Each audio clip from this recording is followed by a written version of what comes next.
আসসালামু আলাইকুম। প্রিয় দর্শক, নির্বাচন দুদিন হয়ে গেছে, আর একদিন পরেই সংসদ সদস্য যারা নির্বাচিত হয়েছেন তাদের শপথ হবে।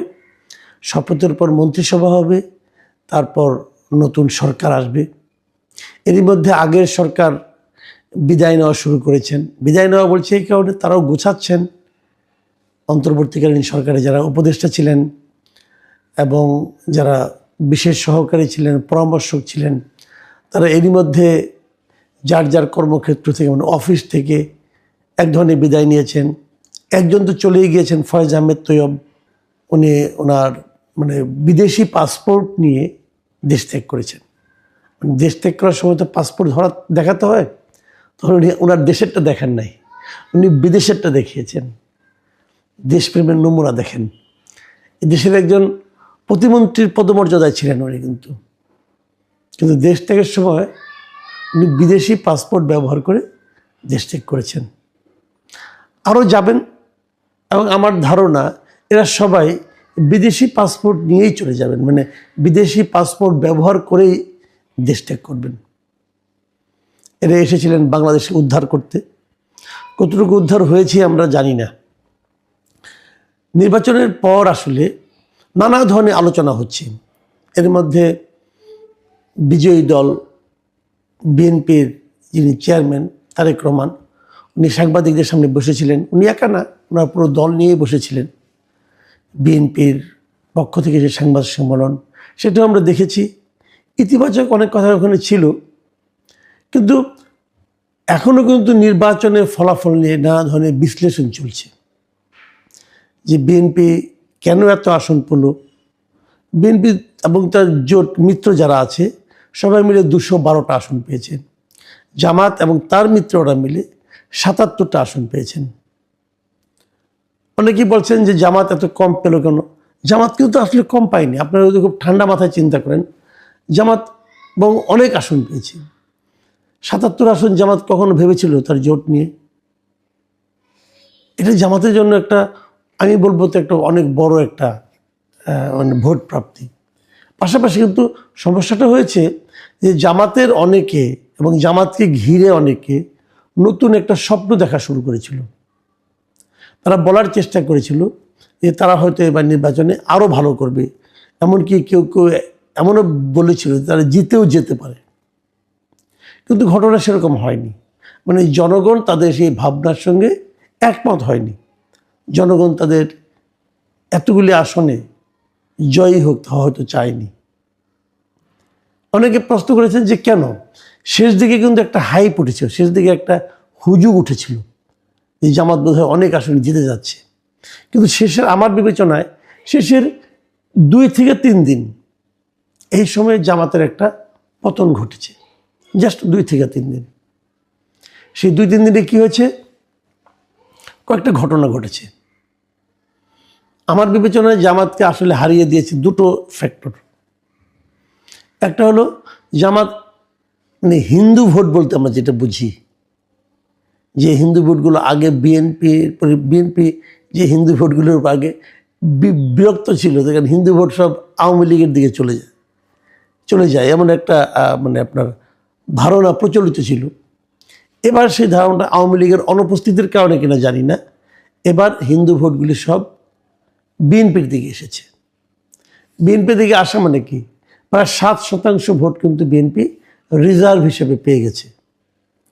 এটা বিএনপির জন্য অবশ্যই একটা বড় অর্জন। এই অর্জনটাকে বিএনপি কীভাবে ধরে রাখবে এটা তাদের ব্যাপার। কারণ এর আগে অন্ততপক্ষে আমি তো মনেই করি, এর আগে হিন্দুরা আওয়ামী লীগকে ভোট দিলেও তারাই কিন্তু আবার আওয়ামী লীগের কাছ থেকে সবচেয়ে বেশি অত্যাচারিত হয়েছে। এখন বিএনপি যদি সেই ধারণাটাকে চেঞ্জ করতে পারে, তাহলে আমি মনে করব যে এই হিন্দু ভোটগুলি কিন্তু এরপরেও বিএনপির দিকে থাকতে পারে। বিপরীত দিকে যে ঘটনাটা সবচেয়ে বড় সমস্যা তৈরি করেছিল এবার জামাতের জন্য, সেটা হলো নারী ভোট। জামাত নারীদের মধ্যে অনেক কাজ করেছে গত কয়েক বছর ধরে। এই তালিমের মাধ্যমে একদম গ্রামাঞ্চলে পর্যন্ত নারীদেরকে তারা নানাভাবে প্রভাবিত করতে পেরেছিল, কিন্তু সেটা শেষ পর্যন্ত অতটা কার্যকর হয়নি বলে আমার ধারণা। এবং এই না হওয়ার পেছনে মূলত যেটা কাজ করেছে সেটা হলো শরিয়া আইন নিয়ে তাদের কিছু কিছু কথাবার্তা। যেমন একজন বলেছে শরিয়া আইন একবারে কায়েম হবে না, আস্তে আস্তে কায়েম হবে। এবং আস্তে আস্তে কায়েম হওয়ার যে কথাগুলি তারা বলেছে, এগুলো আমাদের দেশের নারীরা কতটুকু মানতে পেরেছেন এটা নিয়ে কিন্তু একটা দ্বিধা আছে। আমি মাঝখানে নিজেও কিছুটা বিভ্রান্ত ছিলাম। আমার কাছে মাঝখানে মনে হয়েছিল যে মেয়েরা বোধহয় জামাতকে পছন্দই করে, শিবিরকে পছন্দই করে। তাই যদি না হতো তাহলে এতগুলি বিশ্ববিদ্যালয়ে মেয়েদের হলে তারা তো শিবিরকেই ভোট দিয়েছে, তাহলে নিশ্চয়ই এই যে আমি ব্যাখ্যা করতে পারিনি কেন দিয়েছে, কিন্তু দিয়েছে এটা তো বাস্তবতা, তাই না? তো আমি ভেবেছিলাম যে এর প্রভাব বোধহয় সারা দেশের নারীদের মধ্যে পড়বে, কিন্তু আমার কাছে মনে হয়েছে এটা একেবারেই পড়েনি। বরঞ্চ জামাত নিয়ে নারীদের মধ্যে একটা ভীতি, এটা শেষ দিকে খুব স্পষ্ট হয়ে উঠেছিল। আপনারা মনে করতে পারবেন, একটা ঘটনার কথা বলি। জামাতের সাতক্ষীরা অঞ্চলের একজন সংসদ সদস্য পদপ্রার্থী, তখন বর্তমানে সংসদ সদস্য হয়ে গেছেন, উনি বিবিসির কাছে একটা ইন্টারভিউ কিন্তু বলেছিলেন যে মেয়েদের বাইরে যেতে হলে একজন মাহরামকে সঙ্গে নিয়ে যেতে হবে। এমনকি সেটা কেবল মুসলিম মেয়েদের ক্ষেত্রে নয়, অমুসলিম নারীদের ক্ষেত্রে প্রযোজ্য হবে। এই ঘটনাটা কিন্তু বিদ্যুৎ বেগে চারদিকে ছড়িয়ে পড়েছে এবং আমার মনে হয় এটা তাদের জন্য খুব ড্যামেজিং হয়েছে। সে ভদ্রলোক অবশ্যই নির্বাচিত হয়েছেন, কিন্তু পুরো দেশে জামাতের ব্যাপারে এক ধরনের নেতিবাচক প্রভাব পড়েছে নারীদের মধ্যে। এবং এটাকে নারী নেতৃত্ব নিয়ে জামাতের যিনি আমির ডক্টর শফিকুর রহমান, ওনারও বক্তব্য আল জাজিরার কাছে দেওয়া, ওনার ইন্টারভিউ, এবং আমেরিকাতে ওনার একটা ভাষণে বলা যে নারীদের কর্মঘণ্টা কমিয়ে উনি 5 ঘন্টায় নিয়ে আসবেন ওনারা। এই সমস্ত বিষয়গুলো কিন্তু নারীদেরকে জামাতের প্রতি আগ্রহী করে তুলেনি এবং তার প্রভাবটা আমরা এবার ভোটে দেখেছি। আমি জানি না এই নির্বাচনের পরেও তো বিভিন্ন বিশ্ববিদ্যালয়ে নির্বাচন হবে। একটা নির্বাচন তো হলোই না আপনার সিলেটেরটা, সেটা নিশ্চয়ই যখন হবে তখন আমরা আবার এটা প্রভাবটা আসলে কি কারণে হয়েছে তার সঠিক কারণটা হয়তো আমরা বুঝতে পারবো। 12 তারিখে নির্বাচন হলো, একদিন পর মানে 14 তারিখে আমি সকালে একটু বেরিয়েছিলাম এবং আমার কাছে মনে হয়েছে যে নির্বাচনের আগে আমার পরিচিত অনেক নারীর দিকে তাকিয়ে আমার কাছে মনে হয়েছিল তাদের মধ্যে একটা আতঙ্ক কাজ করছিল। এবং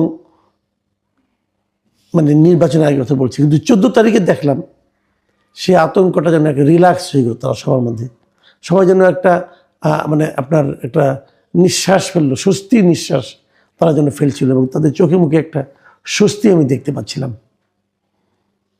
আমার ধারণা জামাতের কিছু কিছু কর্মকাণ্ড, এই যে মাহরাম নিয়ে বের হওয়া, নারীদের কর্মঘণ্টা, নারীদের ভবিষ্যৎ জীবনযাপন কি হবে, এসব নিয়ে জামাতের বিভিন্ন নেতাদের বক্তব্য, আমার ধারণা জামাতের ভোট কিছু কমিয়ে দিয়েছে।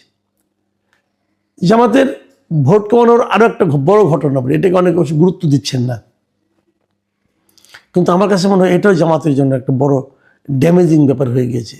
সেটা হলো ফ্রান্সের প্যারিস থেকে যে ভদ্রলোক, আমি যাকে মাঝে মাঝে ফান করে একমাত্র ব্রাহ্মণ পীর বলি পৃথিবীর, যে মিস্টার পিনাকি ভট্টাচার্য, উনি শেষ দিকে এসে জামাতের পক্ষে একদম কাছা খুলে নেমেছিলেন। মানে জামাতকে জেতাতে হবে, বিএনপি কত খারাপ দল, তারেক রহমান কত খারাপ, বিএনপি লিডাররা কে কত খারাপ, এগুলো নিয়ে উনি অনেক কথা বলেছেন। সেই সঙ্গে জামাতকে ভোট দিতে হবে, জামাতের পক্ষে একদম ওপেন উনি মাঠে নেমে গিয়েছিলেন। এটা আমরা দেখেছি। আমার ধারণা এটা একটা জামাতের এই যে ফলাফলে নেতিবাচক প্রভাব ফেলেছে। মানুষ এটা পছন্দ করেনি এবং হিন্দু যারা আছে, যারা হিন্দু ধর্মাবলম্বী যে ভোটার আছেন, আমি তাদের অনেকের সঙ্গে আলাপ করেছি, তারা তো এটা পছন্দ করেনি। তারা খুবই বিরক্ত এই ভদ্রলোকের উপর। এরকম একটা বিরক্তিকর ভদ্র, যিনি কথায় কথায় অশ্লীল কথাবার্তা বলেন, এরকম একটা লোক যখন জামাতের মতো একটা মানে আপনার ইসলাম নামধারী দলের পক্ষে প্রকাশ্যে বলতে শুরু করেন। এবং অনেকে তো এটাও বলেছিল যে তাকে সে নাকি তার পিয়ারোর ভূমিকা অবতীর্ণ হয়েছেন এবং জামাত নাকি তার প্ল্যানিংয়েই তারা নাকি মাঠে নেমেছিল। এদের কথা বলে আমি জানি না। এটা এরকম যখন ঘটে না তখন তো নেতিবাচক ফল